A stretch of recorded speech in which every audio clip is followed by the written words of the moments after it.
At 64, Wayne Gretzky walks slowly into a hockey memorial ceremony where thousands of fans rise to their feet and applaud as if welcoming a king returning to his throne. The lights shine down on his face, now etched with fine lines like the markings on cold ice. But in that moment, what people see is not just a legend still standing tall against time. They see the history of an entire sport. They see the man who changed the way the world understands hockey.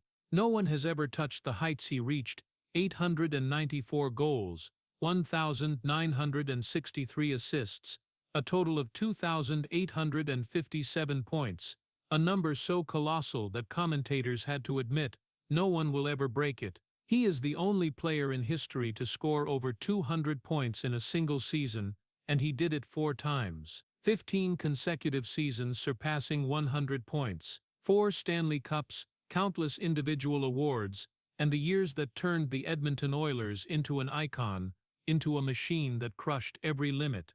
But Gretzky's greatest impact goes far beyond the numbers. He brought hockey to a place no one thought would ever love it, Los Angeles, and from there he helped open the door for the NHL to spread across America. He turned hockey from a cold-weather game into mainstream culture. He didn't just play hockey, he made people want to live inside its rhythm, to believe in the beauty of passes, to believe in the elegance within terrifying speed. And then as the spotlight hits him, he bows his head slightly, looking down at the ice that reflects the image of himself from 40 years ago, when his feet barely touched the ground because he was so light, so fast, so different from the rest of the world. But today's light is no longer bright enough to hide the truth. His body is now a map of decades of relentless sacrifice. His back once bent under the weight of an entire nation's expectations, and now it hurts so much that every morning he needs almost 10 minutes just to crack his neck and get his body moving.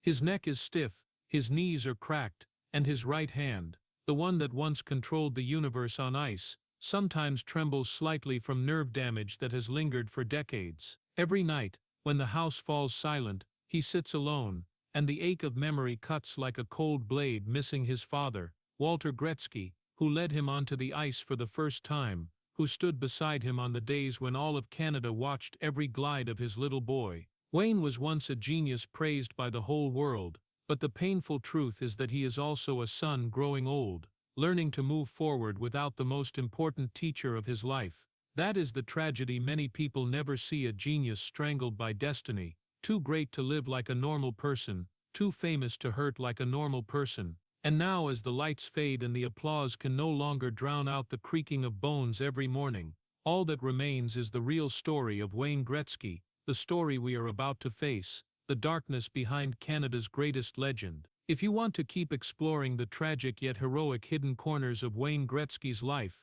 hit subscribe so you don't miss the next part. Wayne Gretzky's childhood began unlike any other Canadian kid's. While most children discovered winter through laughter on the thin ice behind the house, Wayne discovered it through the scrape of blades cutting into thick cold ice, through the frosty breath of his father Walter Gretzky, standing silently in the dark to watch his son's every tiny movement. Wayne was 2 years old when Walter put the first pair of skates on his feet. No one asked if the little boy wanted to try. No one knew that in that moment, Wayne's life would veer onto a path the rest of Canada would lean on for decades. People often say Wayne was born gifted, that the kid glided like an angel on ice, that everything came to him as easily as breathing. But the truth was different. Wayne's talent made his parents proud, but it also unwittingly turned him into a national project long before he even understood what childhood was. Walter saw what millions would later see: the special look of a genius in his eyes. But that look, when you stared deeper, was also the look of a child who didn't know if he was allowed to live like other kids. At 3-4 years old, while the neighborhood kids ran and played in the snow, he spent hours on the backyard rink Walter had built. Every winter morning was a training session, every afternoon was an imaginary game. Wayne had no weekends, no big birthday parties, no aimless playtime that childhood is supposed to have. The backyard rink was his world, and it was also a cage no one named. When that talent spread beyond Brantford, it became a fire that amazed many and annoyed plenty. By age 7, Wayne was scoring over 100 goals a season. At 10 he scored 378 goals. an unthinkable number that made him a national phenomenon before he even understood what phenomenon meant. But the better he got, the lonelier he became. Opposing parents started complaining that he was stealing the spotlight from their kids. Other children stayed away, not because they hated him, but because he no longer felt like one of them, like he didn't belong to their world anymore. Some coaches even faced pressure from local media, and were asked, "How can one kid be this good? Is it fair? Should he be removed from the league?" No one asked Wayne if he was okay. No one noticed that behind the superhuman numbers was the heart of a little boy who still didn't know how to make friends or share ordinary childhood joy. And it was during those years that Wayne learned life's cruelest lesson: when you're too good, you stop being a kid, you become property, property of the team, property of the town, property of Canada's hopes. Sometimes at dinner Walter would tell friends, "The kid's special. One day he'll change hockey." Those words were full of love, but even as a little boy Wayne felt their invisible weight. He had to change something. He had to grow up faster than his age. He had to be someone, even when he hadn't figured out who he wanted to be yet. On winter nights, when street lights glowed on the thin snow, Wayne sat in his room staring at the hockey gloves beside his bed. He felt the loneliness clearly, even if he didn't know what to call it. He only knew the world was pushing him forward faster than his heart could keep up. And the first crack in his soul formed back then, small, fragile, but as real as a crack in the ice, when the temperature dropped suddenly. Talent created light, but that light also took away the shade a child needs. That's how Wayne Gretzky grew up, a genius with a child's face, but a heart already drained by adult expectations. No one meant harm, no one tried to hurt him, but the community's very admiration unwittingly stole the childhood he was supposed to have. That childhood wasn't lost to obvious tragedy, but to a subtler, crueler one, the tragedy of greatness arriving too soon. And from within that brilliance, Wayne learned to live with loneliness, a feeling that would follow him his whole life like a quiet shadow gliding behind him on every sheet of ice he ever touched. When he turned 17, then 18, Wayne Gretzky stepped from the backyard rink into the world of grown men, a place with no room for innocence, no shelter from his father, no more kids' games where his talent simply amazed people. In the professional environment, every stare was sharper, every word colder, and every judgment carried the weight of high-speed hits slamming straight into the slender body of the kid from Brantford. At an age when most people are still worrying about tests or first dates, Wayne had to face sneering verdicts: too small to survive. This kid will snap in half in one season. No one can dominate the NHL with a body like that. Experts said it straight on TV, he'd be crushed. Opposing players joked they only needed one clean hit to end the Wonder Boy's career. Newspaper headlines asked, "Is Canada's child genius just a product of an easy childhood?" No one saw the quiet sweat he poured out in the gym. No one understood that natural talent couldn't protect him from the freight train impact of players 40, 50 pounds heavier. Wayne, already used to isolation from childhood, still felt a new, deeper, sharper fear, the fear of being rejected by the very sport he loved more than anything. With every taunt, every vicious comment, Wayne carried them to bed like little knives hidden in his heart. There were nights he lay awake staring at the ceiling, hands behind his head, wondering if his dad had been wrong to place so much hope in him. Not because Wayne feared failure, but because he feared letting down the man who had spent his whole life building a world for his son, from a tiny backyard rink to nationwide debates. He feared disappointing his father more than any injury. It was during those long nights that he heard the most haunting whisper of his life: "What if my body betrays me?" Talent, superhuman hockey IQ, the ability to read the game like he could see the future, all of it meaningless if his legs gave out, if one bad hit shifted his spine, if his head smashed too hard into the glass. And he knew that better than anyone. No one said it in the locker room, but his body never stopped whispering one hard hit could take everything. His first season in the adult world was a whirlwind of doubt, pain, and willpower. Wayne had to listen to laughter and jeers when he stepped on the ice. He got grabbed by the collar, pinned in corners, tested with hits far harder than anything childhood could have prepared him for. But what no one expected was that his small frame actually made Wayne more dangerous. He was forced to play smarter, faster, sharper. He couldn't rely on strength, so he learned to rely on instinct, vision, and milliseconds no one else ever saw. He didn't skate to escape fear, he skated to meet the NHL's brutality with an elegance no one could copy. Yet even while shining, Wayne still carried the feeling that he was just the little boy once left alone on the rink, the kid with no friends, no one to lean on, no right to be weak. The cruel truth was this: Wayne wasn't afraid of tough opponents, he was afraid of his own body, afraid his bones would betray him, that his muscles wouldn't be enough to protect the dreams of his family, his city, his country. That was the deepest layer of tragedy in this phase of his life, the tragedy of a genius who knew exactly how good he was, but also knew exactly how fragile his body was. But as always, Wayne faced the pain with silence, and by charging onto the ice even faster. In every game, he wasn't just fighting for the team, he was fighting for his fragile body, for the fear he never spoke aloud. Fans saw a young genius defying the laws of physics. They didn't see the slender kid who, every night, had to soak in ice baths, twist his neck to ease nerve pain, and remind himself, I have to survive, I have to keep going, I can't break. And right there the deepest layer of tragedy began to form, the tragedy of someone too good to be beaten, yet too vulnerable to ever feel safe. Wayne Gretzky was climbing the mountain, but in his heart the fear of falling never went quiet. Edmonton appeared in Wayne's life like a miracle. The promised land where a young, hungry team with huge dreams was waiting for the one person who could lead them to glory. But Edmonton was also where fate pushed him into a dazzling heaven that could suffocate you, where every victory was a mountain peak and every loss cut deep into his soul. Here, Wayne Gretzky wasn't just a player. He became the heart of a war machine called the Edmonton Oilers, a team that ran on speed, power, recklessness, and merciless destruction.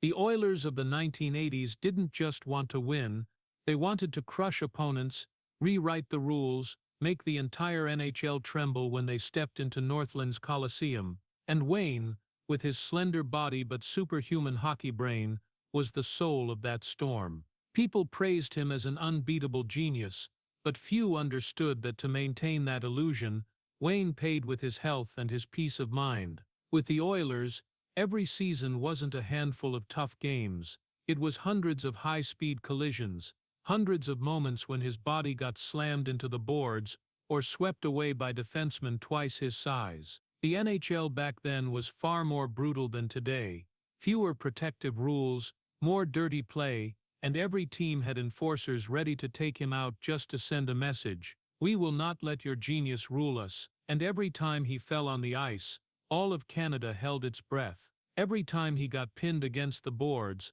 all of Edmonton feared the worst. Every time he got up a little slower than usual, millions felt a chill down their spine. No one would admit it, but Wayne lived with that same fear, afraid that just one wrong hit, one mistimed collision, could end everything: his dream, the country's hope, and the career he had built through so much pain. With each passing season, the pressure grew. The Oilers were so good that people expected championships, not just hoped for them. And when expectation becomes the default, fear of failure becomes Wayne's constant companion. During those years of domination, he was the playmaker, the goal scorer, the inspiration, and the one carrying the anxiety of the entire team on his shoulders. They called him the Great One, but in his mind, those words only made the pressure heavier. On the outside, Wayne looked like an invincible genius, always calm, always seeing passes no one else saw, always in the right place at the right time, as if the ice and the puck obeyed him. But inside, he was slowly becoming a prisoner of his own greatness. After every game, while the crowd roared outside the locker room, Wayne sat in silence, breathing hard, feeling his hands go numb from pinched nerves after dozens of hits. Some nights he took off his gloves and couldn't close his fingers right away. Some mornings he had to twist his neck hard to hear the familiar crack, a move that both relieved pain and reminded him his body had long ago crossed the line of normal. Under the arena lights, he was a superhero, but in the locker room, he was just a guy in his 20s whose fingertips trembled slightly, trying to hide it from teammates, from coaches, from himself. Edmonton was his heaven, but it was also where he slowly lost himself, not in the sense of moral failure or collapse, but in a subtler, crueler way. His great career swallowed the real Wayne. Sometimes, while the team celebrated a win, he looked in the mirror and wasn't sure who he saw. Wayne, the kid who loved skating behind the house, or the great one, the symbol an entire country used to hide its own insecurities. He began to feel he no longer belonged to himself. Every game was no longer pure joy, it was duty. Every goal was no longer a gift, it was required. Every time he fell on the ice, he didn't just worry about his body, he worried about everyone who would be heartbroken if he didn't get back up. And deepest of all was the feeling that he could no longer breathe freely, because he was no longer Wayne Gretzky. He was national property, a puppet of collective destiny, a symbol with no right to be tired, a genius with no right to hurt. Edmonton gave him heaven, but it was in that very heaven that he began to lose the magic childhood had planted in his heart. And though no one knew it, right there, the second, third, and fourth cracks in his soul started forming, cracks small enough to hide beneath the glow of victory, but large enough to weigh down his heart later whenever he remembered those golden years. In 1988, when Wayne Gretzky stood at the absolute peak of his career, when the Edmonton Oilers had just won another Stanley Cup, and all of Canada saw him as the irreplaceable symbol of the nation, fate suddenly took a turn no one, not even he himself, could have imagined. It was the year that not just a team, but an entire country had its heart broken, and it all revolved around one trade that history would later call the trade that broke a nation. In the memory of millions of Canadians, August 9, 1988 was not just an ordinary summer day, it was the day the country cried on television. News footage captured people covering their faces, children sobbing, grown men angrily, telling cameras they felt betrayed. All of them whispered the same choked words: "The Great One is leaving us." To Canada, Wayne Gretzky was not a hockey player, he was a symbol, a legend, a sacred thing they believed would never leave home. So when the news broke that he had been traded to the Los Angeles Kings, the reaction was not mere disappointment, it was collective pain, as if the entire country had been stabbed in the heart. Headlines instantly turned vicious. "He sold Canada's soul. No one is allowed to leave Canada like this. The hero has betrayed his homeland." But the truth, cruel and excruciating, was completely different. Wayne Gretzky did not want to leave. In the weeks leading up to the historic press conference, Wayne barely slept. He paced the house in Edmonton, fists clenched so tight his knuckles went white. He didn't dare tell his mother, because he was afraid of breaking her heart. He didn't dare tell his father, because he feared seeing the disappointment in his eyes, the eyes of the man who had spent his entire life building the dream called Wayne Gretzky. Wayne knew his dad wouldn't blame him, but that only made his heart heavier. What the fans never saw were the tense negotiations behind closed doors, where money, power, and politics decided one man's fate without ever asking him. Peter Pocklington, the Oilers' owner at the time, was in financial trouble, and in his eyes, Wayne was not the boy from Brantford, not the heart of Edmonton. He was an asset that could be sold for tens of millions of dollars. Wayne was not brought to the table as a human being. He was placed on it as merchandise. When the terms were revealed, Wayne later said he felt like his soul had been torn out of his body. In the small living room of his parents' house in Brantford, his father Walter sat in silence as his son explained that everything had already been decided. Walter just nodded, eyes red but forcing a smile. "You did everything you could. They don't understand that you belong here." Edmonton loved Wayne. Canada loved Wayne. But that love could not stand against the power of economics and politics. That trade was not simply a sports transaction, it was a national wound. Canadians felt abandoned, but the cruelest part was this: the person who felt most abandoned was Wayne Gretzky himself. At the fateful press conference, standing in front of dozens of microphones, his voice shook not from nerves but from a shattering heart. That was not an act. It was the voice of a man who had just lost his home, his team, the community that raised him. When he said the words, "I loved Edmonton, and I still love this city," the entire room broke into tears. Even Janet Jones, his wife, had to turn away to hide her own. But the heartbreaking part is this: the millions watching that press conference never understood that Wayne himself felt betrayed. Not that he had betrayed Canada, but that Canada had betrayed him. Because the country he loved had turned him into an unbreakable expectation, then punished him when economics forced him down a different path. The biggest motif of this chapter is not sports, it is the loss of home for a man torn from the place he belonged, not by choice, but by the invisible hands of profit and power that decided his fate. Los Angeles welcomed him with Hollywood lights, but his heart remained in Edmonton, where the cold ice still held the traces of a young man's strides who once believed he would belong there forever. On his last night leaving Edmonton, Wayne sat in the car, watching the city sink into quiet darkness. He didn't cry. He was too hurt to cry. He just placed his hand on the window glass and whispered, "I'm sorry, not sorry for leaving. Sorry because there was nothing else he could do to stay." And as the car drove farther away, a part of him stayed behind in that country forever, the part that gave birth to Wayne Gretzky, the part the 1988 trade could never take. Los Angeles welcomed Wayne Gretzky with dazzling lights, neon signs, long shiny limousines, and a culture he had never touched. A culture of showmanship, speed, and lights that never went out. But in all that splendor, Wayne felt like someone who had just landed on an alien planet. Edmonton was cold, humble, authentic to the bone. Los Angeles was warm, flashy, and demanded that everyone perform an exaggerated version of themselves. If Edmonton was home, Louisiana was a stage, and no matter how hard Wayne tried, he never felt like he belonged on that stage. The very first day he arrived in California, paparazzi swarmed him. They didn't ask about hockey, they asked about money, about the marriage, about the feeling of being sold. They pointed lenses at his every move, as if hunting for the unease in his eyes to turn it into headlines. Wayne Gretzky, the man of Canadian humility, had become the center of an industry that lived on exaggeration and fake smiles. In the luxurious living room of his new Beverly Hills home, Wayne stood looking out at the dry hills and asked himself,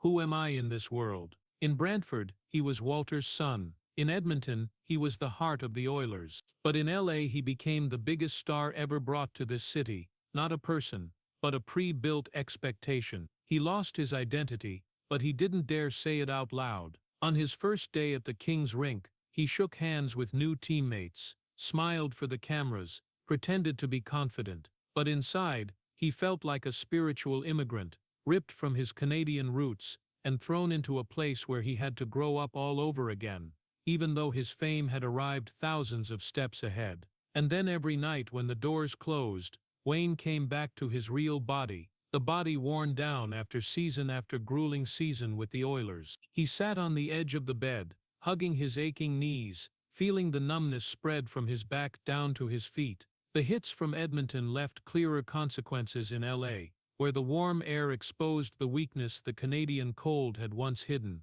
He was 27 but felt like his body had already passed 40. Every morning before practice, he had to turn his neck very slowly to hear the familiar crack, a sound the King's staff thought was just warm-up, but was actually his effort to relieve nerve pain. And yet when he stepped onto the ice, he still smiled. That smile became his new mask, the mask he had to wear so no one would see the confusion, the loneliness, the ache he carried from Edmonton to LA.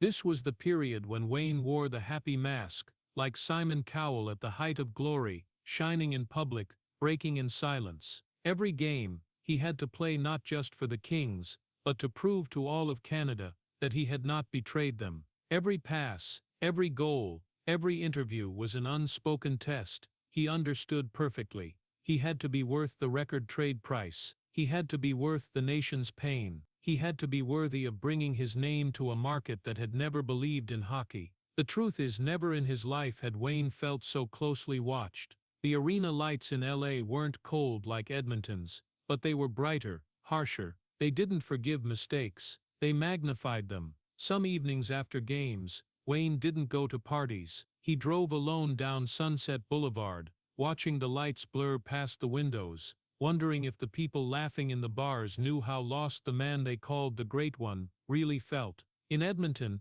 he was part of the city. In LA, he was a symbol detached from himself. Friends say Wayne often called his mom late at night, and didn't say much. Just hearing her voice made him feel like he was standing on some familiar ice back in Alberta. Sometimes she asked, "Are you okay, Wayne?" And he always answered, "I'm okay, Mom." But in the silence that followed, he knew he was lying.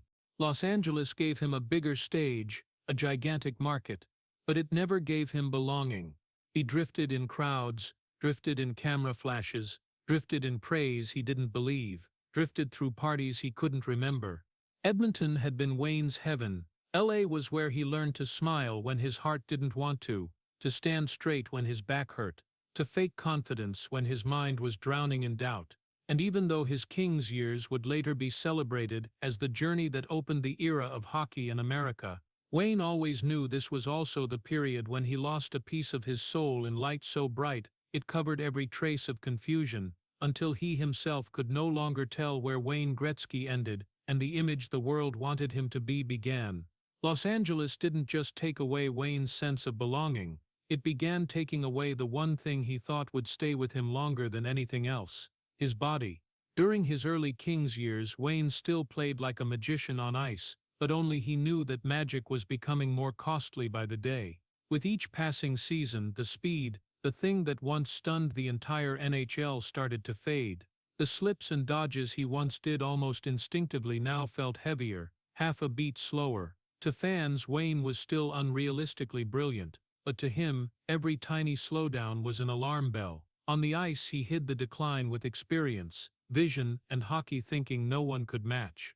But after every game, the truth showed itself in back pain so sharp he had to sit motionless for minutes, unable to speak. From his back the pain spread to his hips, ran along the nerves, made his legs feel like they were being pricked by needles. Some practices, if he turned his head too fast, a bolt of pain shot from his neck to his shoulder, forcing him to close his eyes, grit his teeth, and pretend he was just taking a deep breath to regulate. The Kings hired the best doctors, but no one could turn back time. One of the doctors treating him directly told him straight, "If you keep taking hits like this, you might not walk normally at 50. Wayne was silent, not because he was shocked, because he knew it could be true. His body had been ground down since Edmonton, from hits his brother and teammates had once warned him about. Back then he was young and thought he was invincible. Now nearing 30, he had to face the real price of greatness: endless pain. On nights when Los Angeles glowed gold under its wide streets, Wayne lay in bed, eyes wide open, feeling every heartbeat and every twitch of numbness in his wrists. He couldn't sleep, couldn't find a position that eased the pain. He said those nights made him feel adrift in the dark, as if this huge world had no place left for him to lean on. No ice to skate, no teammates to pass to, no crowd roar to soothe the ache running from his neck to his feet. Just him, alone, with a body betraying him little by little.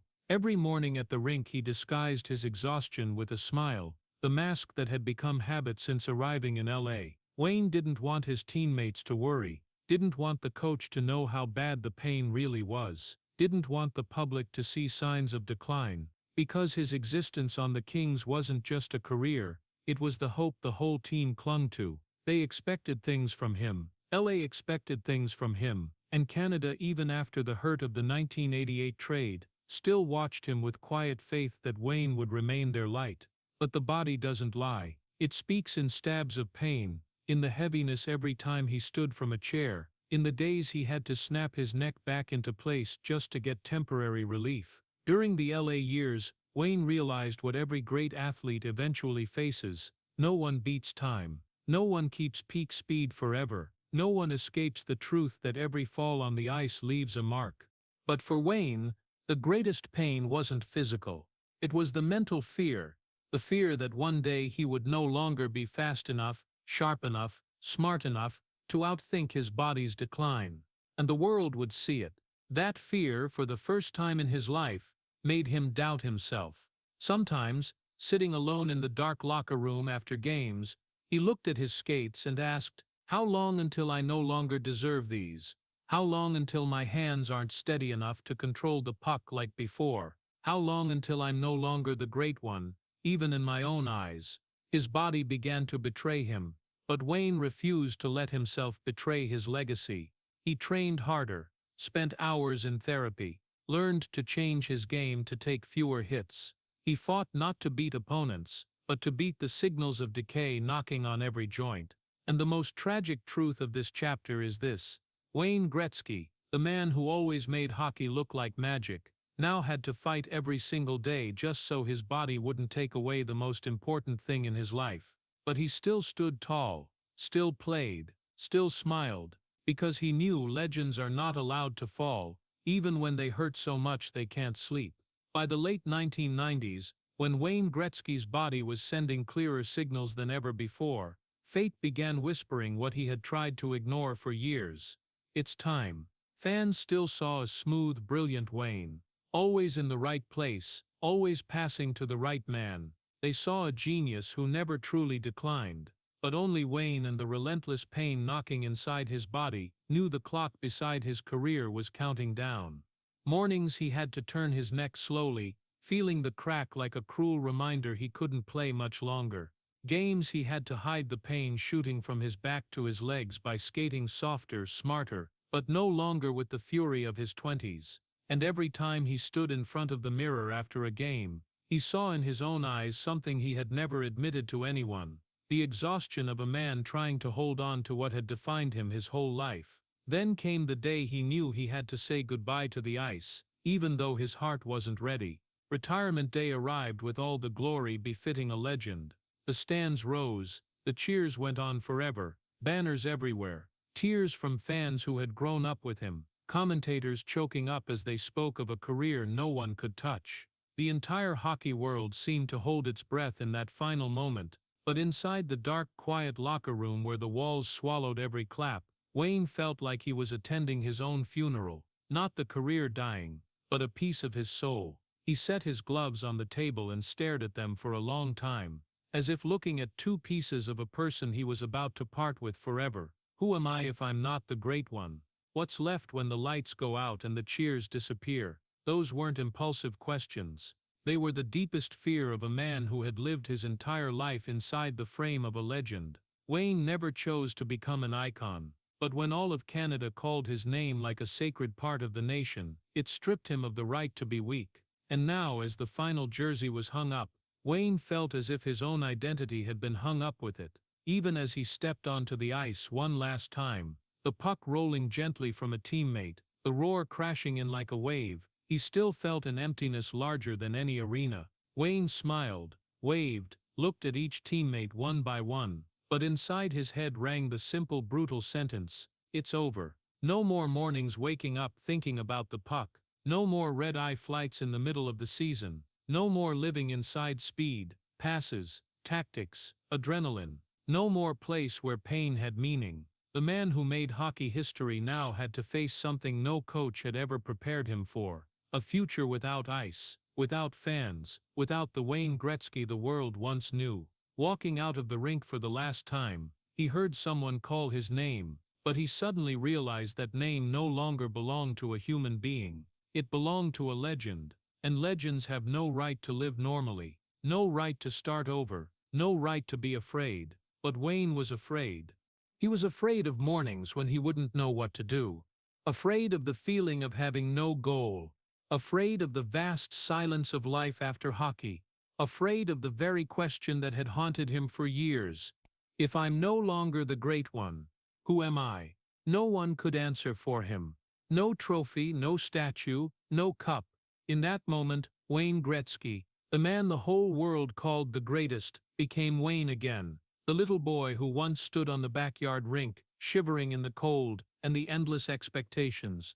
And he understood that leaving hockey wasn't just leaving a job. It was leaving the person he had spent his whole life building. It was leaving the future he once thought would last forever. It was the most painful goodbye a legend ever has to say. When the arena lights snapped off and the hockey world started moving forward without him in the lineup, Wayne Gretzky returned to what everyone assumed would be a peaceful harbor family. But in reality, for Wayne, family had never been a place where he could fully set down the weight.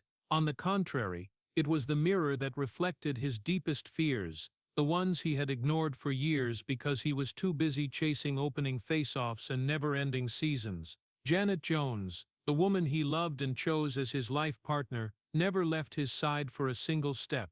But that love came at the cost of silent sacrifices no audience ever saw.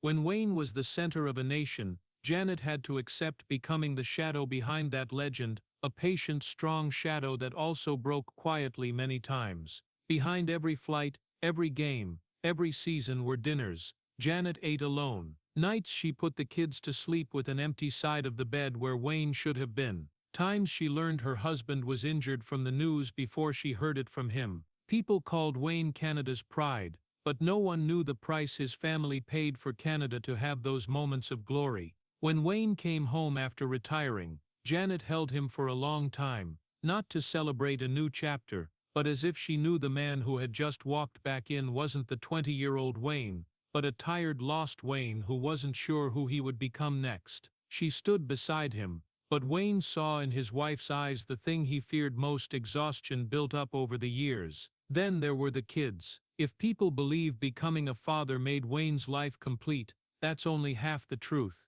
The other half is fear, the fear any father understands, but for Wayne Gretzky it was magnified by the spotlight and expectations that never let go. Paulina, his eldest daughter, bore the heaviest burden, not just because she was the firstborn, but because she carried the name Gretzky, a name the world treated like a symbol. Anything Paulina did was scrutinized, exaggerated, turned into stories the media made up.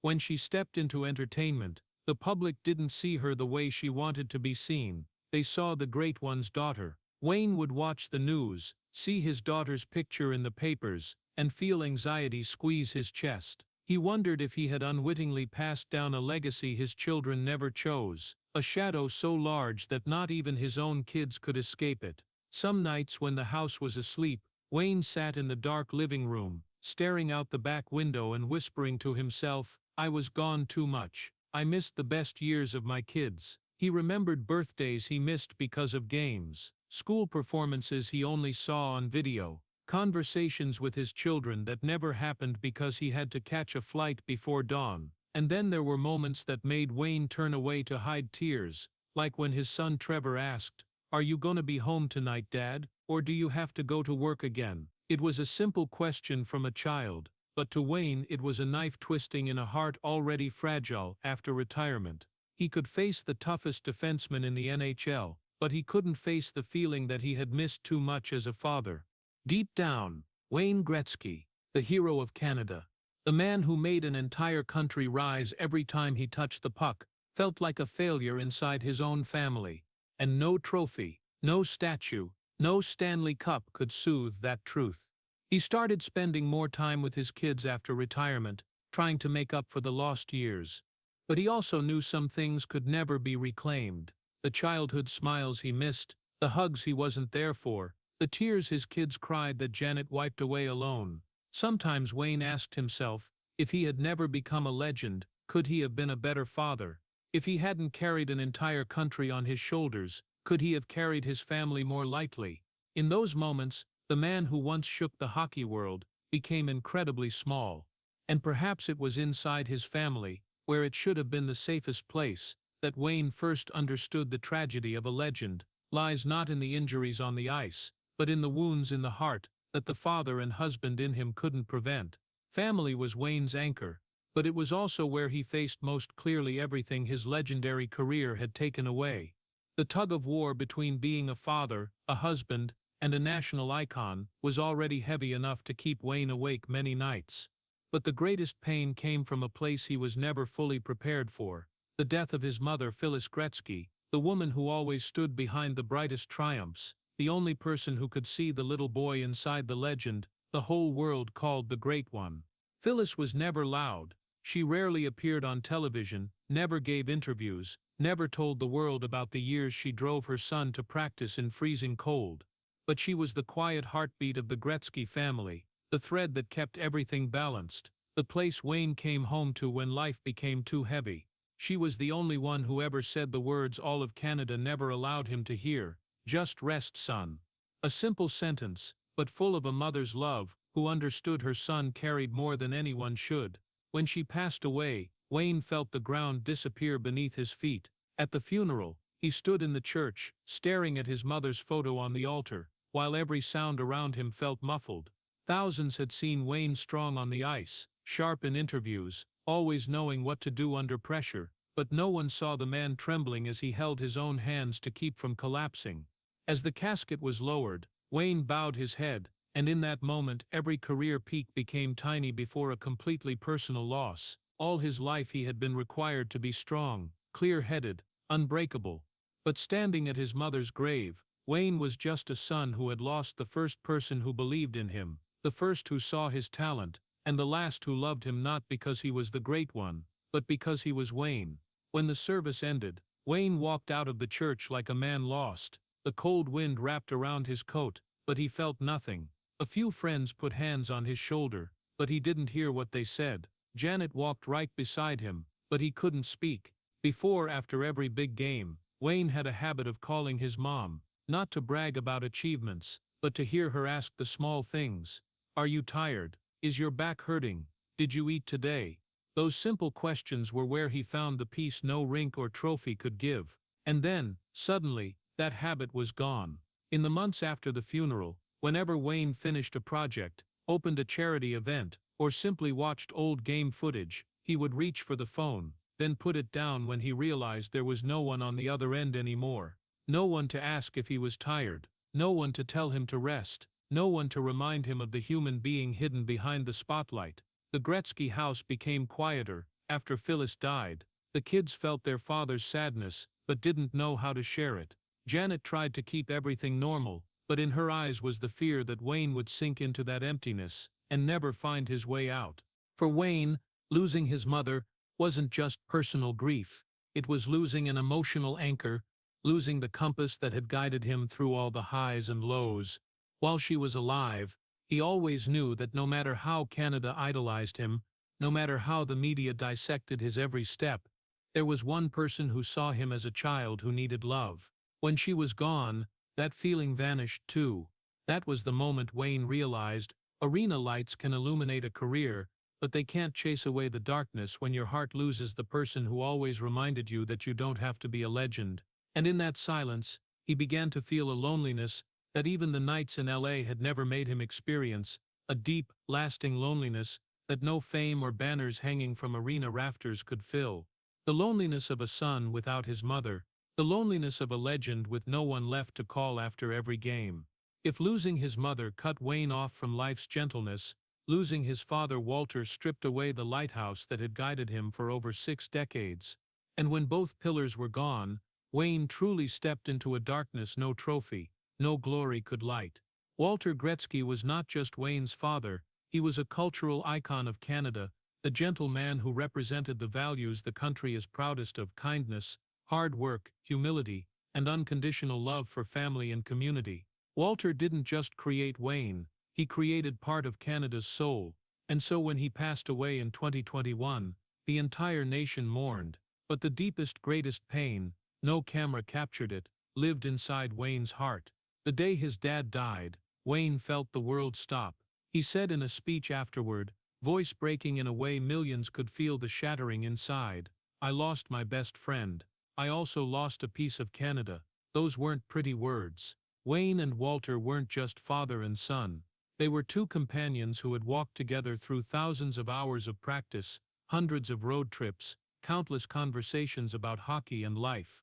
Walter taught Wayne how to pass the puck when he was 3, held his hand walking out to the ice in bone-chilling winters, stood in the stands during Wayne's early Oilers years, eyes wet with pride. No one on earth understood Wayne like Walter, and now he was gone. After the funeral, when everyone had left, Wayne went back to the empty house, where his father's traces still lingered, the coat hanging on the chair, the old cap, the family photos on the walls, and especially the hockey stick Walter had taped for him 60 years ago, the treasure Wayne always kept in his office. He picked up that stick, hands trembling slightly, not from age, but from memories crashing in like waves, his father's hands over his teaching balance, the warm voice saying "keep your head up," his dad's laugh the first time he scored. Those memories had once been guiding light. Now they were only shadows of the past, and the light was gone. Wayne sat down, the stick in his lap, and cried. Not sudden tears, but the quiet, endless kind, the kind that only comes when a piece of your soul has been taken. In his office, under the small lamp shining on yellowed game photos, Wayne turned on the old VCR, and found the tape he and his dad used to watch together, Walter showing little Wayne how to pass with his whole body instead of just his wrists. On the screen, Walter smiled gently. You have to feel the ice under your feet, Wayne. Don't just play hockey, live inside it. Little Wayne laughed, shy but with light in his eyes. And 60-year-old Wayne sat silently watching those two old figures on the screen, not sure whether he was mourning the childhood that was gone, the career that ended, or the father who had just left forever. Maybe all of it. That night Wayne sat for hours in the room no one entered. When Janet found him, the tape was still playing the part where Walter laughed. She said nothing, just put her hand on his shoulder, and Wayne finally spoke the words he had kept inside since his dad died. I don't know how to live without him. Walter hadn't just taught Wayne how to be an athlete, he had taught him how to be a person. But now the man who taught him everything was no longer here to show the way when Wayne felt more lost than ever. Walter's death was a blow no one had prepared Wayne for. Because whoever thought Canada's lighthouse would go out? Whoever thought the man who always stood behind the frame, always smiling in encouragement, would one day no longer be in the stands, no longer in front of the TV, no longer on the other end of the phone after every win or loss? Canada lost an icon. The family lost its pillar. Wayne lost the most important person in his life. And from that moment on, every time he stepped into his office, every time he looked at the old stick, every time he heard the footage of Walter teaching him to play hockey, Wayne knew the most beautiful part of his life had closed. Hockey took Wayne to the peak of glory. His father kept him standing on that peak, and when Walter left, the mountain suddenly became colder, emptier, and more terrifying than ever. After his dad passed, Wayne's grief settled over every moment of life like a thin layer of fog. But there was something else, quieter, slower, crueler, clinging to him every day. His body, the faithful companion of more than 4 decades, had begun to betray him in a way that could not be reversed. 60 arrived without fanfare, but left its mark in long-lasting pains, in mornings that forced him to sit motionless for minutes before he found the courage to stand. Each day no longer began with calculating tactics, but with testing which part of his body would fight him today. Turning his neck, a simple motion he once performed hundreds of times per game, had become a challenge. Just a quick turn and a sharp pain shot from his neck down his shoulder, and out to his arm like a cold blade. Sometimes he had to use his hand to help, twisting slowly while breathing deeply, swallowing groans so Janet and the kids wouldn't worry. His back, the thing that once kept him balanced through thousands of delicate puck touches, was now frozen every morning. Chronic pain made him walk slower, breathe heavier, and sometimes he had to brace his hands on the kitchen counter just to stay upright.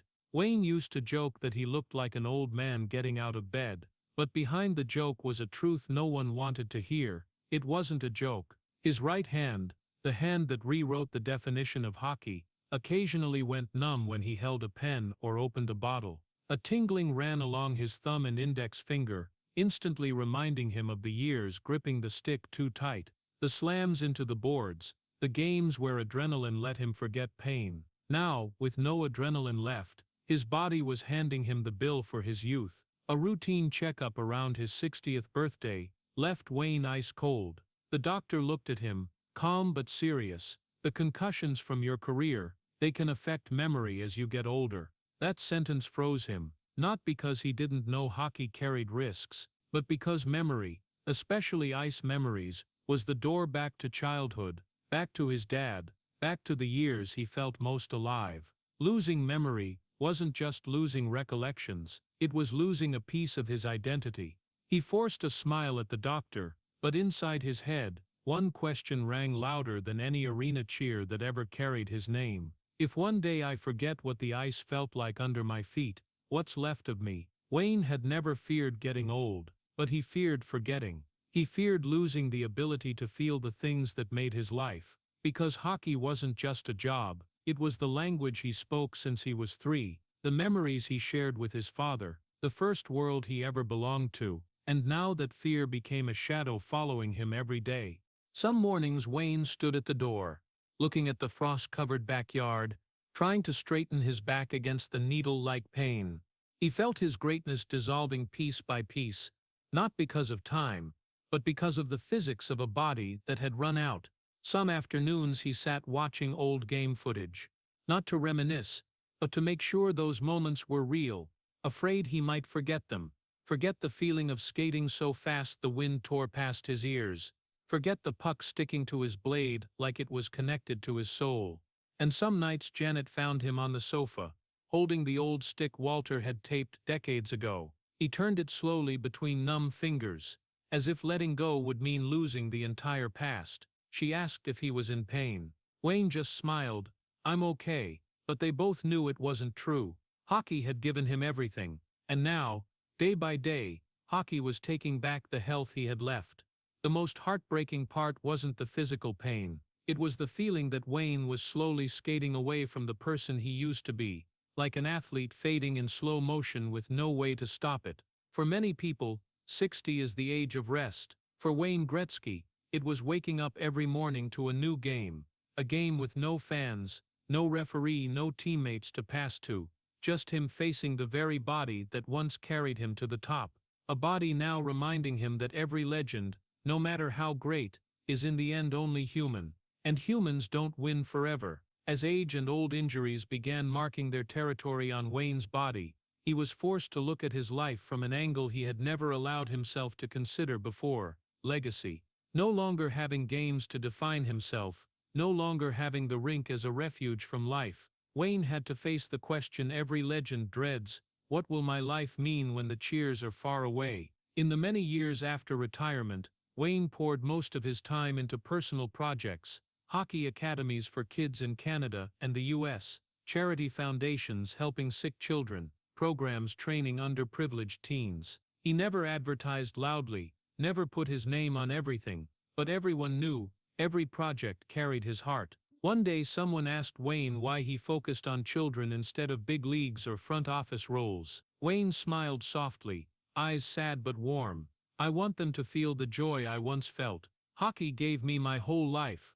I'm just giving back a small part." He opened academies not to create the next Gretzky. He knew there would never be another. He worked with kids to give them a chance, the same chance he was lucky enough to get when Walter built that backyard rink. He made wine, not just as a business, but to create something beautiful and gentle, so his life wouldn't revolve only around sports. He did charity quietly, without needing recognition, because he understood better than anyone the loneliness of kids with nothing to hold on to. But beneath all of it, hidden under the gentle smile of a man who had lived through every triumph and every pain, was a quiet worry: does the younger generation still understand the value of what once made him? The world has changed. Hockey has changed. Social media turns everything into a fleeting moment. The classic beauties of the game, sacrifice, simplicity, team spirit, are threatened by the flash and fast consumption of the new era. Once after an academy event, Wayne sat with an old friend as the cold set in. He pulled his coat tighter, watched the kids practicing on the ice, and quietly asked, "Is my time really over?" That soft question carried the weight of an entire life. His friend said, "There is never an end for timeless values." But Wayne just smiled, as if he understood that what he truly feared wasn't fame, it was spirit. The spirit he and his father had lived fully, the spirit he was afraid the new generation might one day no longer feel. At 60 plus, Wayne realized legacy isn't in NHL record books. Those numbers will one day be approached, maybe even broken. His legacy is in the hearts he touched, the kids who discovered hockey because of his story, the families lifted by his charities, the young athletes inspired by his humble way of living. He understood his real influence didn't come from 894 goals, but from how he made people feel: proud, hopeful, moved, connected. But the painful truth is, the greater the legacy, the deeper the loneliness. Wayne sometimes stood at events, shaking hundreds of hands, taking photos, smiling, listening to thanks, and then went home, closed the office door, sat in the old chair, and felt a terrifying emptiness. The photos on the wall told of golden moments, but they couldn't chase away the feeling that his life had moved into a new chapter, one where he was no longer center stage, no longer had applause, no longer had adrenaline rushing through his veins. In that quiet, Wayne understood what many great athletes have admitted, but never said out loud: legends don't die in the roar of the crowd, legends die in the silence, after the roar is gone. But somehow Wayne Gretzky learned to accept it, because he knew the last thing that will remain for the world isn't the strength of his hands, or the speed of his feet, but the heart of the man who gave everything and kept nothing for himself. His legacy isn't the stat sheet, it's kindness, it's the light he brought to others, it's the belief that hockey, no matter how it changes, can still be the sport of love, of family, of sacrifice. And looking back on his journey, Wayne finally understood, true legacy isn't what he left on the scoreboard, it's what he left in the hearts of those who once believed in him. 64 arrived for Wayne Gretzky, not like a period at the end of a sentence, but like a sad comma, a pause between two breaths, where he suddenly realized his life was no longer swept along by lights, cheers, or endless flights. But this stillness wasn't peaceful stillness. It was a peace with thorns, a kind of painful peace, where every gentle moment came with a scratch of memory. Wayne lives slower now. Mornings no longer start with early practice alarms, but with the wind blowing through the backyard. Evenings no longer ring with sticks hitting ice, but with the low volume of the TV, while he watches old highlights. At this age, people usually look back on life for pride, but for Wayne, he looks back to keep memories from fading, to remember the people who once stood beside him, the teammates who left too soon, the faces growing faint with time, but never faint in his heart. One autumn afternoon, while cleaning an old closet, Wayne opened a box carefully stored in the deepest corner.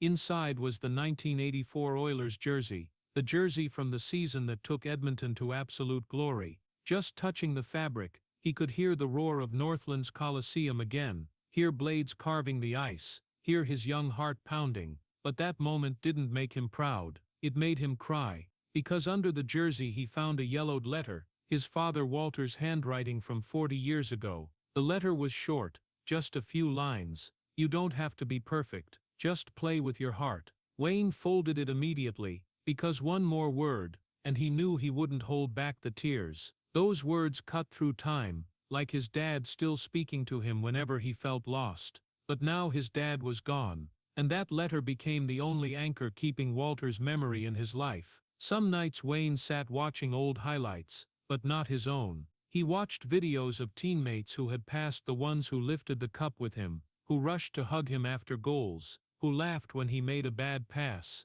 The NHL of the 80s was full of glory, but also full of loss. Injuries, illness, substance abuse had taken many of his teammates far too young. He watched those clips not to remember the golden era, but to remember the people who shared that golden era with him. He whispered to himself, "Wish you guys were still here, so memory wouldn't be a lonely journey." Even as his life slowed, Canada still wouldn't let him step away from the icon they had built. People still call him the Great One every time he appears in public, still write articles praising his records, still put his name on every greatest player of all time list. And Wayne smiles and says thank you, but inside he thinks, I just want to be called Dad or Grandpa. The title The Great One was once glory, the reward for tireless dedication, but now it feels like a cloak too heavy, a legacy that constantly reminds him of what he lost: time with family, youth, health, loved ones. At 64, Wayne isn't trying to run from that legacy, but he no longer needs it to define him. He finds peace reading stories to his grandkids, playing golf with his sons, standing beside Janet in the kitchen, sitting quietly on the porch watching the sunset. Sometimes he opens a drawer and takes out the old stick Walter taped all those years ago. His hand trembles slightly when he touches it, not just from age or nerve pain, but because it's the last thing connecting him to the day he was a 3-year-old boy skating on the backyard rink. Wayne Gretzky, Canada's icon, the man who changed hockey forever, now just wants to live as Wayne, father, grandfather, husband, the son who still remembers his parents every single day, and in that peace mixed with longing, he realized that sometimes living slowly isn't a step backward, but the way a heart finds the pieces it dropped on the long road to greatness. When we look back at Wayne Gretzky's entire journey, from the 3-year-old gliding on the backyard rink in Brantford, to the 64-year-old man whose hands tremble a little each morning, we realize this story was never just about hockey. It is a story of strength, vulnerability, gratitude, loss, and how one human being can carry a nation on his shoulders while trying to keep an ordinary heart for himself. And in that intersection, America and the whole world has something to learn from Wayne. Society tends to worship achievements. We count the goals, the cups raised, the unbreakable records. But for Wayne, greatness was never just in the numbers. It lay in the way he treated people, the way he bowed his head in victory, the way he stood tall after defeat, the way he held back tears when speaking of his parents, the way he smiled even though his back hurt, his neck was stiff, and memories sometimes faded. Wayne never complained about what hockey took from him, but we all know the title "The Great One" didn't come free. It was paid for with a stolen childhood, with hits that now force his body to fight every morning, with years away from family, with privacy he can never get back, with the guilt of a father who always felt he was absent too much. A nation can love someone so much that it turns him into a symbol, but that love sometimes carries the color of possession. Canada loved Wayne, but at times that love was like a tightening headband, forcing him to always be great, always perfect, always strong, even when he just wanted to be weak like everyone else. America loved him too, not in the demanding way Canada did, but by honoring him as the man who brought hockey to Hollywood land. But every love comes with expectations. Yet the most important lesson from Wayne Gretzky isn't how he lived under the weight of legacy, but how he gave quietly, silently, without needing to be seen. He taught kids to skate not to create new legends, but so they could find joy. He did charity not to be remembered, but to make someone else's life lighter. He smiled at fans not out of duty, but out of kindness. He endured physical pain not for ego, but because he believed he had to keep walking so the values of hockey, the values of his family would stay alive. In his later years, no one heard him talk about records, but everyone heard him talk about his dad, his mom, Janet, the kids taking their first strides on ice, the teammates who are gone, the fear of one day forgetting the feeling of ice beneath his feet. And from that very simplicity, one truth shines clear. True greatness doesn't lie in what a person achieves, but in how they live after they've achieved everything. Wayne lived that way, with humility, gratitude, and a heart that never stopped loving, so that at 64, with silver hair, a slower smile, a heavier step, America and Canada don't just see the greatest athlete of all time, they see a human being who endured every kind of pain without ever losing his kindness. When people speak of Wayne Gretzky, they often say, he made hockey better, but perhaps the truer sentence is, he made people better. Because Wayne Gretzky didn't just change hockey, he changed the way we understand greatness. He proved that a legend doesn't have to be perfect, only that he never stops giving, never stops loving, never stops trying to be a better person than he was yesterday. And that is the greatest lesson America, Canada, and the whole world must remember. True greatness isn't in the moment you reach the top, but in how you face the times when the lights fade. Wayne Gretzky faced the darkness with humility, faced pain with resilience, faced loss with love, and faced life with kindness. To close this story, there is only one thing that truly describes him. Wayne Gretzky is not just the great one of hockey, he is the great one of grit, of kindness, and of silent sacrifice. A legend, not just of the sport, but of the human heart. Looking back at Wayne Gretzky's journey in this story, it's impossible not to feel sorrow and heartache for a man who gave almost his entire life, and kept so little for himself. From the 2-year-old pushed onto the ice, losing his childhood to become a national project, to the slender 17, 18-year-old lying awake staring at the ceiling, wondering if his tiny body could carry the hopes of an entire country, Wayne was never truly allowed to live like a normal person. In Edmonton he touched heaven in the glorious years of 1984 and 1987, but paid for it with hundreds of hits, nerve damage that made his hands shake in the locker room. In 1988, the historic trade to the Los Angeles Kings made all of Canada cry on television, calling him a traitor, while the truth was Wayne lost weeks of sleep, felt sold like property, and stepped to the press conference with the heart of a man who had just lost his home. At 60 plus, every morning his body is a new battle, turning his neck is hard, chronic back pain, numb hands from a lifetime gripping the stick, living in fear that one day the after effects of concussions will make him forget the feeling of ice under his skates. Losing his mother Phyllis, then his father Walter, his best friend Canada's lighthouse, Wayne sat alone in his office, holding the stick his dad taped 60 years ago, sobbing while rereading the old letter that said, "You don't have to be perfect." At 64, cleaning a closet, touching the 1984 Oilers jersey, watching old highlights not for pride, but to remember teammates who died too young, while all of Canada still calls him the Great One, and he only wishes to hear Dad or Grandpa. For the people of the United States, who also live in a culture that worships achievement and sports idols, Wayne's story is a profound reminder: don't love someone only for the records they set, respect the price they paid, childhood, health, privacy, and heart. A nation can turn someone into a symbol, but don't choke their freedom with endless expectations. Let talented kids be kids, let legends grow old with dignity, and remember that the greatest thing isn't the 894 goals, but the man who still quietly gives, without resentment, without complaint, teaching us how to live with kindness and endurance in a world that always demands more and rarely knows how to say enough. Rest now. If you feel the quiet strength and the wordless sacrifices in Wayne Gretzky's journey, please hit subscribe to walk with us through more human stories to come. Thank you for watching, and see you in the next video, where we continue to honor people who are great not just in achievements but in the very heart they carry.